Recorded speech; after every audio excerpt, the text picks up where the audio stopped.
Okay, good to go. All right, so welcome everyone, and I'm delighted to be here presenting a project that's been funded by the university under a fund called the Longhorn Innovation Fund for Technology. The project is called the Cloud-Based Advanced Robotics Laboratory, and this exactly captures what we want to do. We want to connect hardware assets across campus that are expensive, unique, to everyone on campus, everyone around the world if possible. And for that, we have been a team fairly large. Myself, first of all, leading this research, but in cooperation with the Faculty Innovation Center for the Cochrane School of Engineering, represented here by Fei San. And we have computer science as well, Professor Al Mock, who has been as well developing algorithms for this framework.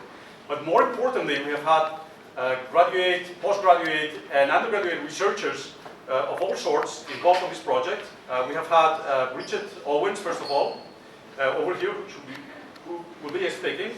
We have Liang Fogg, who's a postdoc, Fei San, as we said, from the Faculty Innovation Center, Travis Yadol, a former undergrad, and Stephen Jorgensen and Dong Hyun Kim, who are elsewhere on campus here, and they're going to be actually remotely operating Dreamer. And finally, Greg Thomas, who's taking care of media today. The motivation for this project came about by thinking of, first of all, how expensive are the devices that we develop, right? This guy over here is about $500,000. But also how unique it is. It's not only the expense, but also how much specialization we endow in order to make it useful for research. Now, this happens across campus in many laboratories. What happens if every laboratory on campus could ultimately connect to some sort of web framework, and then everybody could access, from a research perspective, all this hardware, run experiments, take data, publish, do reports, share with friends, do it in the classroom, whatever, without at any cost and without actually to be, going physically to that laboratory. So that was the motivation for developing CAR. The significance, ultimately, right, we think big. We'd like all campus to have these kind of frameworks. We'd like the entire country to have it. We'd like the whole world to have it. And therefore, just imagine we'll have an internet of experimental, remote experimental laboratories. So you could say, oh, I have developed some motion, and I know there are many robots available on the web. I'm going to just gain control of them. I'm going to run the trajectories. I'm going to take data. And I'm going to publish a report or some sort of paper. So that's really how far we're going to go. And the first thing we're going to do is have here Liang Fogg explaining what kind of technologies do we need to accomplish these capabilities in the form of a front end that runs on a browser, which is shown here on a picture. And then Liang is going to briefly explain how this works. Okay, thank you, Luis. So when we designed the user interface for the Cloud-Based Advanced Robotics Laboratory, we really wanted to allow as many people to access the system as possible. And what that means is we want to have a user interface that is responsive to the type of screen that you're using, whether it be a large desktop screen, a middle-sized tablet screen, a small cell phone screen, or even a smartwatch screen. So we want to have as flexible of a user interface as possible. And to do that, we actually have to simplify things. So this is the user interface that we have currently developed. There's a row of buttons at the top that allows you to specify your control points and your control objectives. Below that, there's a user interface that allows you to visualize via 3D model what the robot is currently doing, as well as webcam view. So you can also get feedback on what the robot is, what is around the robot. Of course, in the future, we can add many more sensors to be able to provide even more rich feedback. Below the 3D visualization is a sequence of buttons that allow you to manipulate the robot. And again, this is just so that you can specify how you want the robot to behave via remote location, as if you were right next to it. And below that, there's a sequence of buttons that allow you to execute software that you have programmed into the system. So you can submit software to us, we can install it, you can then run it on our robot, so we can evaluate your algorithm.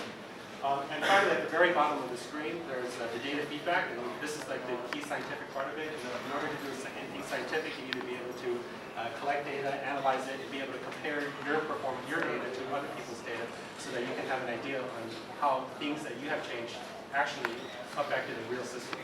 So that's the data collection aspect of our user interface. Okay.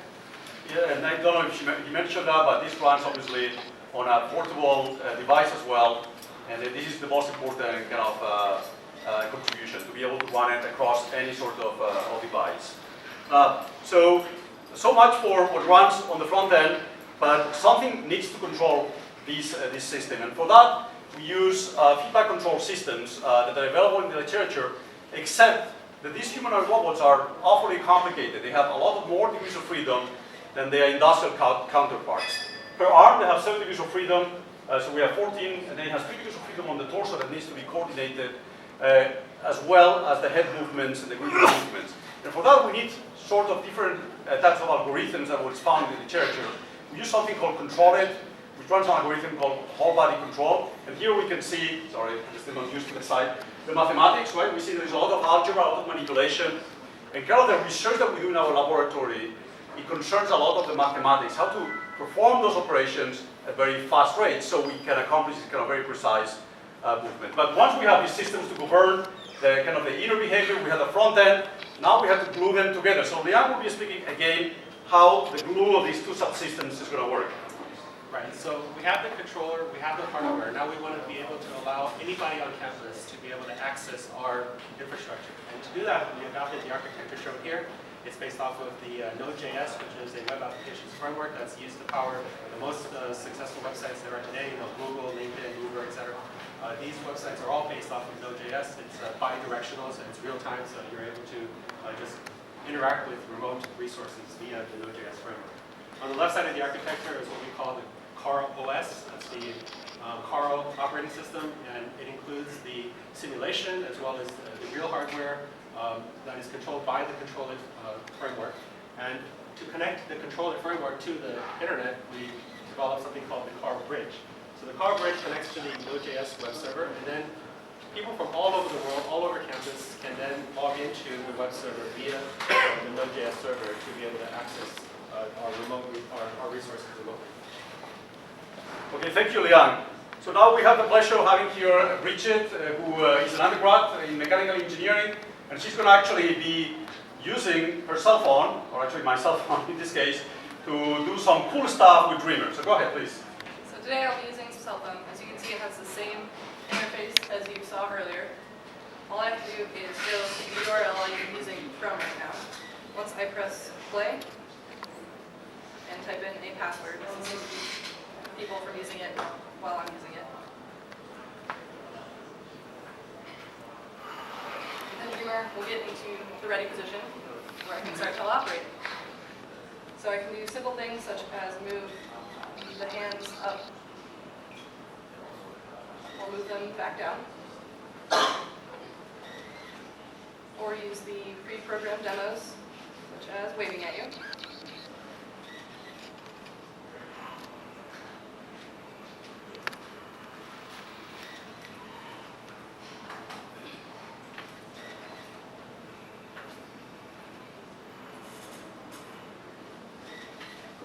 And for the last demo, I'll just show a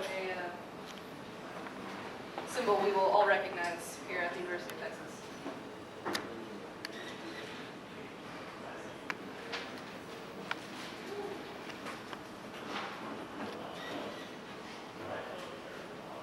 So the greatest thing about Dreamer is you don't have to be anywhere near it to use it. So Carl is used not just in this building, but anywhere in the country, anywhere in the world. And today, Don Hyun is going to show us how he's using it remotely. Go ahead, Dong Hyun. So we have introduce yourself, say where you are.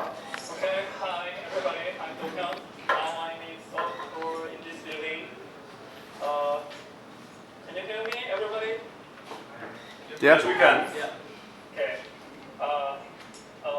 Now I'm seeing the web page, so I show the images what you are seeing. So I'm gonna show the demonstration to pick and trace with a Dreamer by using card. Let me start the demos by connecting the Dreamer. Okay.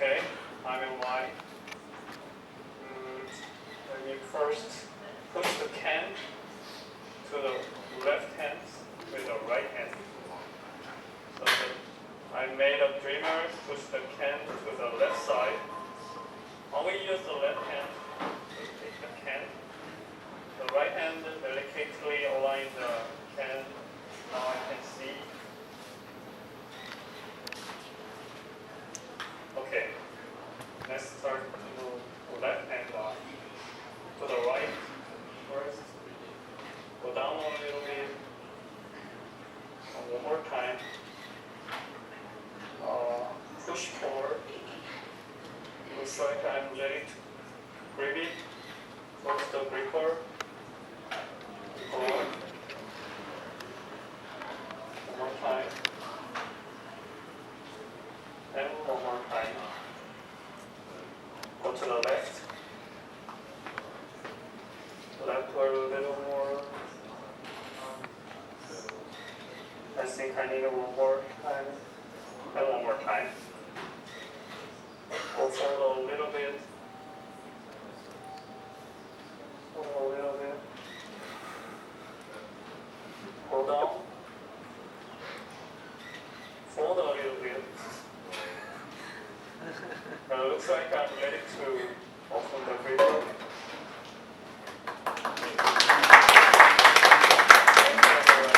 Now I'm making the trimmer go back to the original position.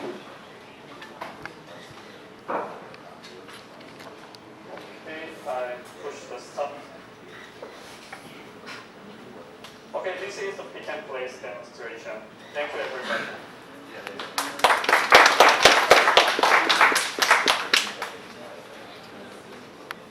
You want to stop it? All right, thank you very much, Dong Hyun.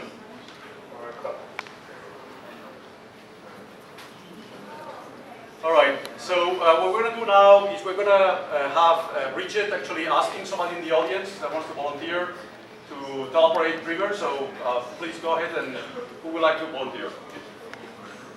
Anybody? Okay, go ahead. We don't know him, by the way. No, it's true. All right. Wasn't he in mechatronics?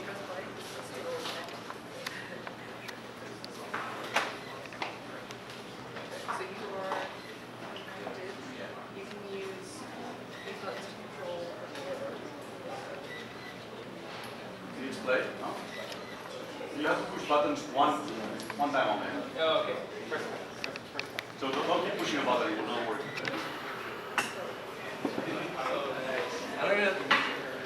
Okay, so I'm going to have you actually move forward and take this pen. Okay. So you can see the top is either the gripper or the gripper. One at a time, okay? Only push one time. One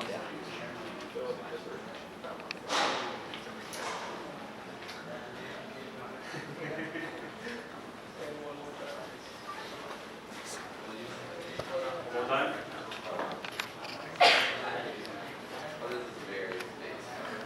Oh.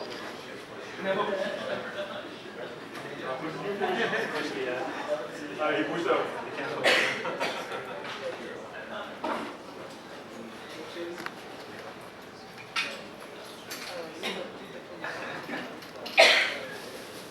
There's a push scan button. I think at first. Okay. Okay, move forward with the left hand. One time only. Okay, now close the gripper. Great, now move it inside.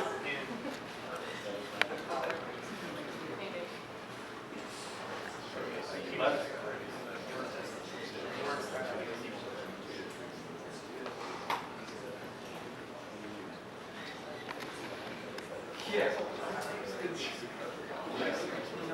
Now open. Hole in one. Thank you so much. Thank you so much. So I hope we make the point that it was relatively easy to use, right? Okay. Thank you.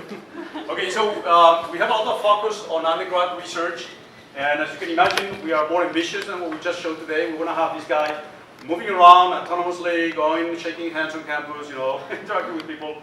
And for that, we have Travis Yadot, who's a former undergrad, and he built entirely on his own. He built this mobile base, and now he's going to do a master's degree, continue investigating that kind of systems. So go ahead and present the base, please. Hi, Travis Yadot. I did my bachelor's here at UT. I finished about a year ago, and the last year and a half that I was working on that, I came to the robotics lab and I started working on this robot here, Rocky. And we designed it from scratch. We built it from scratch. The purpose of Rocky is to enable Dreamer to move outside into the semi-rugged environments that humans have no problem traversing, but are incredibly difficult for a robot. So we want Rocky to be able to take Dreamer, mount Dreamer on top, carry Dreamer outside, and do all the things you just saw in a wide variety of environments. Now the thing about Rocky is it can move omnidirectionally. So we can drive right, we can drive left, we can turn in place. And once we actually finish developing the system and integrating all the sensors and controls, it'll be doing all of that much more smoothly. But yeah, that's the goal. And eventually, once we connect it to Dreamer, we'll integrate this with Carl, and we'll be able to take all the demos you've just done and add moving around the building to that menu of options. Well, thank you very much, Travis. So this kind of makes a point of what kind of things we're aiming at offering this kind of hardware assets that they are unique and expensive.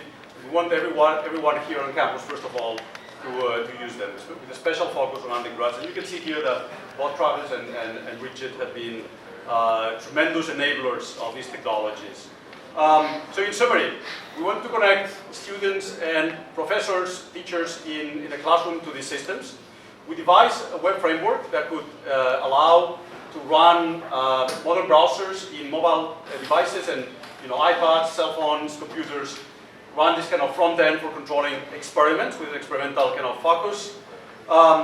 We show how can we not only run the kind of the operating system for the experiments, but also how to gather data and how to transfer data for research consumption. We use some modern web technologies, such as Node.js, which is commonly used for developing reconfigurable web frameworks, and a Carl bridge, which allows us to connect with the inner robotic operating system that is native to the system for controls. And finally, we show a lot of experimentation here and demos showing how can we teleoperate, how it can be intuitive, how can actually do very precise telemanipulation, how can we visualize and use the data, and what is our vision of the future. We're very happy to show it here. So let me have a brief discussion where we're going. First of all, if we are offering these systems across the board for anybody to use them, they have to really be encrypted, both at the software level. We have to prevent somebody from hacking, and then suddenly robots running crazy and doing stupid things, right? Not only at the software level, but also at the hardware level. Somebody could have here a couple of wires and then hook up to the electronic system and actually gain control and then do the same stupid things. That's first. Second thing, we would like to have what we call supervised experimentation. So this goes about somebody wanting to run an experiment. And two situations can happen. One, there is a malicious user. Another one is a sloppy user, right? So he's trying to run some fancy demo, but it's not working correctly, and it's going to actually break the system. So we're going to have a supervisor that verifies the simulation version of the experiment before actually uploading it to the real system. That's what's called a supervised experimentation. And once it's deemed to be safe, then permission is granted and then it can run in the real system. We want this to be adopted on campus, and we're going to do that using the UT Robotics Portfolio Program, which is a graduate program mostly that gathers the computer science, aerospace department, mechanical engineering, ECE, as well as the IA school. There's all this faculty. We're going to use it for actually having them connect their devices to Carl and offering to the students. We want also to be used off campus, and for that, other universities, for instance, or across the world. We'll seek partnerships. We'll also seek funding, and some of this funding, for instance, might come from the National Science Foundation. We have in mind applying for something called the RED proposal. RED stands for Revolutionary Educational Departments, and the UT Robotics Portfolio, which is a pseudo department, is an ideal program for kind of pushing these technologies. We would like to revolutionize the classroom in that teachers of the future, they are showing some theory, and now they might say, let's connect to a telescope that is actually connected to a car system, or let's connect to an optics experiment, and actually let's run this theory on those devices. Let's have you gather the data, and rather than having something that is kind of non-dynamic or is pre-staged, right? How wonderful it would be to have this kind of an internet of experimental systems. With that, I really thank everyone here for coming. Thank you very much, all this team. And I would like to open a session for a couple of questions. If you guys have curiosities, please go ahead.